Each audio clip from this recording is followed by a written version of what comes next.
Hi students, in the last video we talked about the conquest and the rule of Charlemagne, and in particular I talked about the way his empire is governed.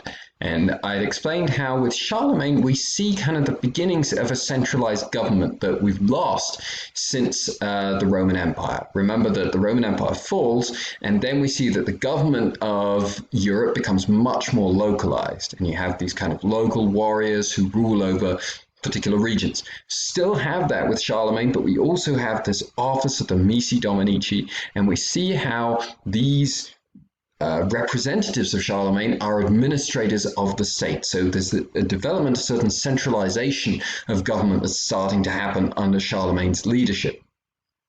The last event of this slide that I'm going to talk about is the coronation of Charlemagne by the Pope on Christmas Day in the year 800. The Pope at the time, Pope Leo III, had been attacked by a rival family in Rome. So you can imagine, Pope usually comes from one of the more prestigious Roman families. These families have their own rivalries, and the family that was the rival of Leo III had attacked him, had even tried to kill and blind him. And Charlemagne goes down to Rome, defends Leo, hears the charges leveled against him. Leo pleads his innocence. Charlemagne accepts that he is innocent. Once again, you see the Frankish king is defending the authority and independence of the Roman Pope. Then on Christmas Day of that same year, the year 800, Leo crowns Charlemagne and presents him as the Roman emperor. So once again, you see that in the eyes of the popes at the time, they saw Charlemagne as in some way a successor to the Roman emperors. And we're told that Charlemagne was upset about this. Einhard, whose biography of Charlemagne you're reading this week, tells us that Charlemagne said if he'd known that this was going to happen, he would never even have entered the cathedral. Did Charlemagne, was this really a surprise? Some people are skeptical. Some people are skeptical that Leo would have dared to do this to Charlemagne, who was in an extremely powerful position, without notifying him first. So did Charlemagne really not know that this was going to happen? But what does Leo gain from doing this? He gains a new Roman Empire in the West. What's different about this Roman Empire is that what gives the emperor legitimacy, what makes him the emperor, is that he's crowned by the Pope. And so it establishes that the Roman popes will play a very important role in conferring political legitimacy on rulers throughout this medieval European society that's emerging to replace the Roman Empire in Western Europe. That's what the Pope gains from this. Charlemagne gains legitimacy. He is proclaiming himself as an emperor. He now has support from the Papacy that declares that he is an emperor, that he is a successor to the Roman emperors. Even though afterwards Charlemagne pretty consistently saw himself as ordained by God rather than the papacy, support from the papacy was important and helped him. And so the coronation of Charlemagne further unites, provides a moment that with the year 800, Christmas Day, it very much stands out as a moment when you see the rise and the emergence of this medieval alternative to the Roman Empire. It brings together Frankish military strength, Frankish rule of Charlemagne, the leadership of the papacy, and the memory of Rome that are the important components that are developing a new empire, an empire in Western Europe to replace Rome. This is not the same empire, however. It's not the same as the Roman Empire. You look at the map here. There are territories here in Saxony, in Eastern Central Europe that were not part of the Roman Empire.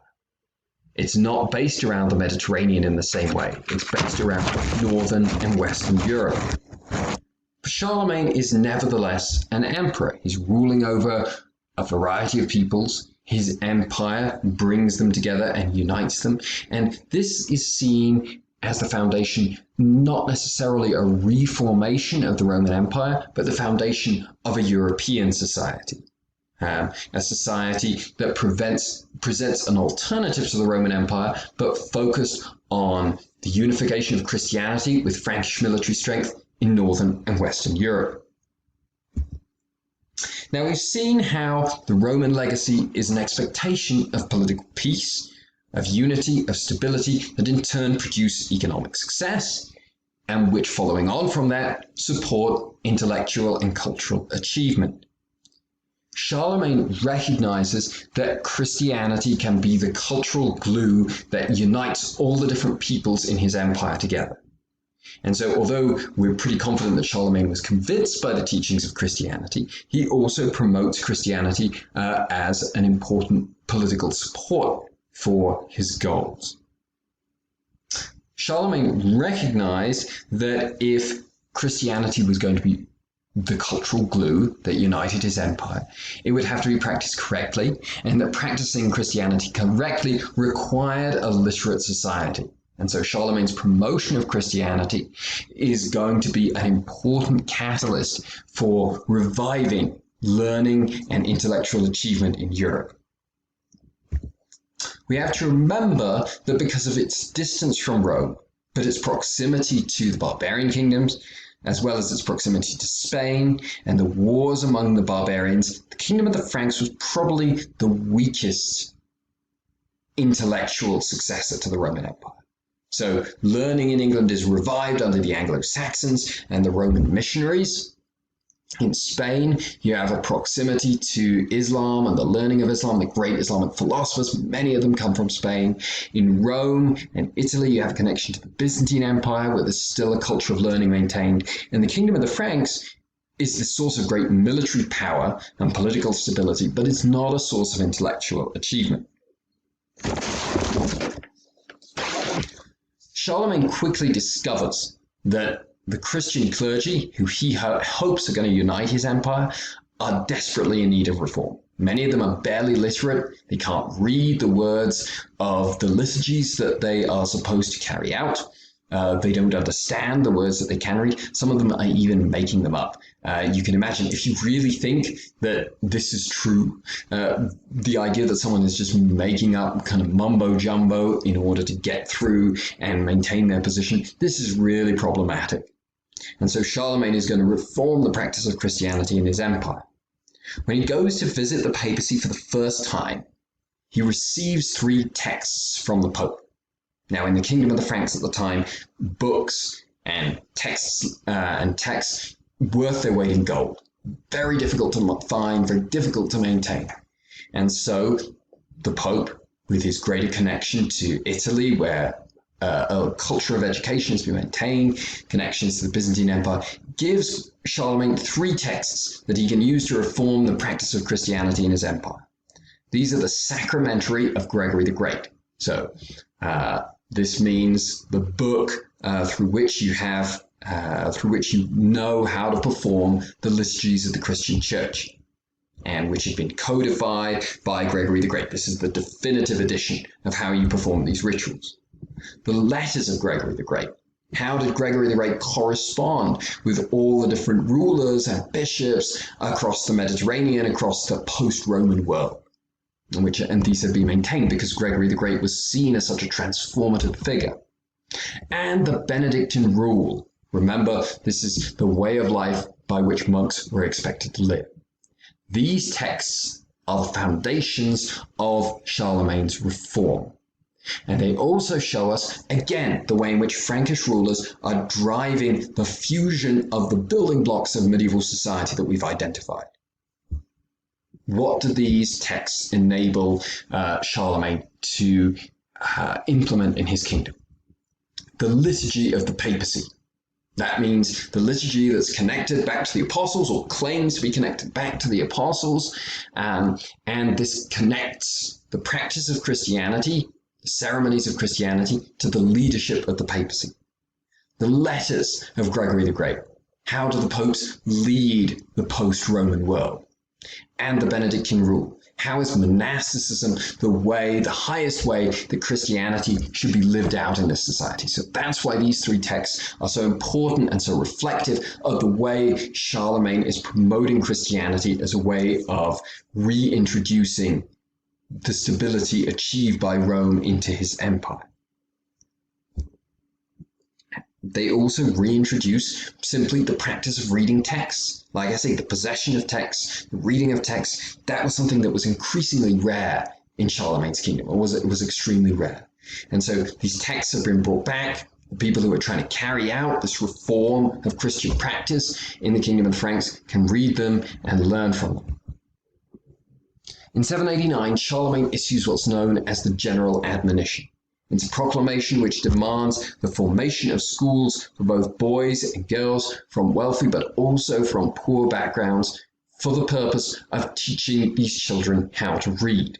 Why is it important that they learn how to read? They need to learn how to read so that they can understand the scriptures.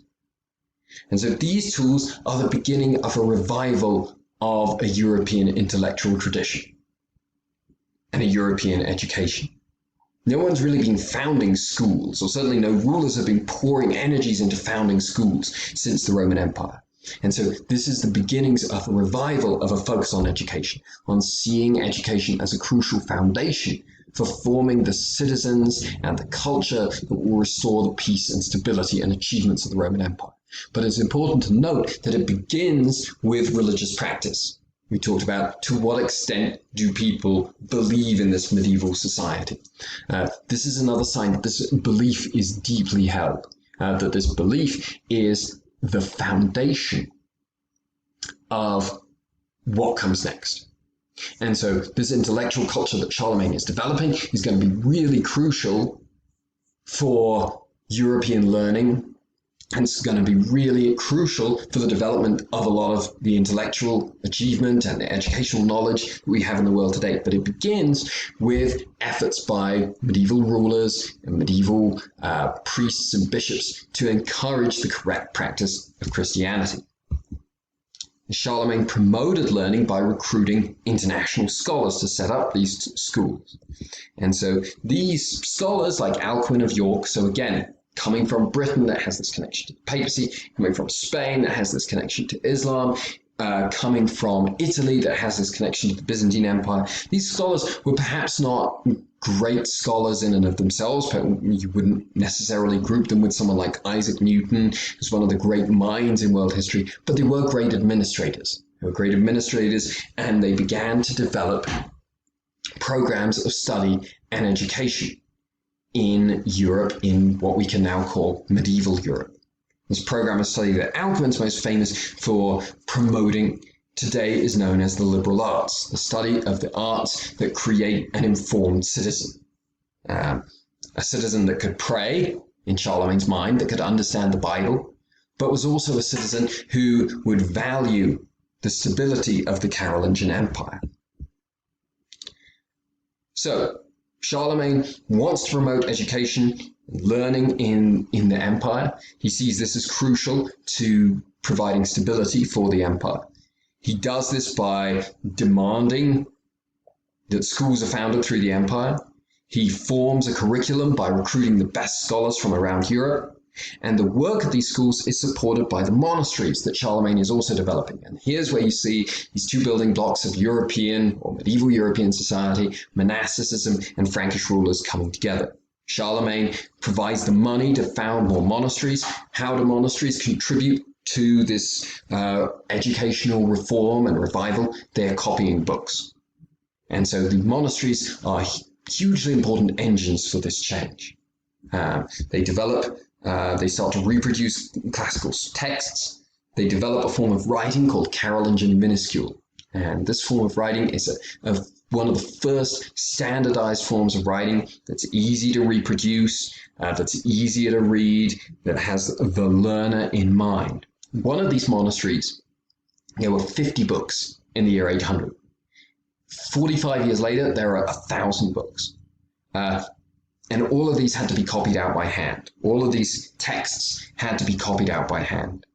And so imagine all the labor hours, all the manpower hours that went into this effort. And many of these books are theological or liturgical, but not only theological and liturgical. This interest in learning spills over into classical texts of literature, of poetry, of mathematics. And so the work of the Carolingian scholars provides a foundation for independent secular learning that will endure after the fall of the Carolingian Empire and will eventually surpass the learning of the Islamic civilization that we studied last week.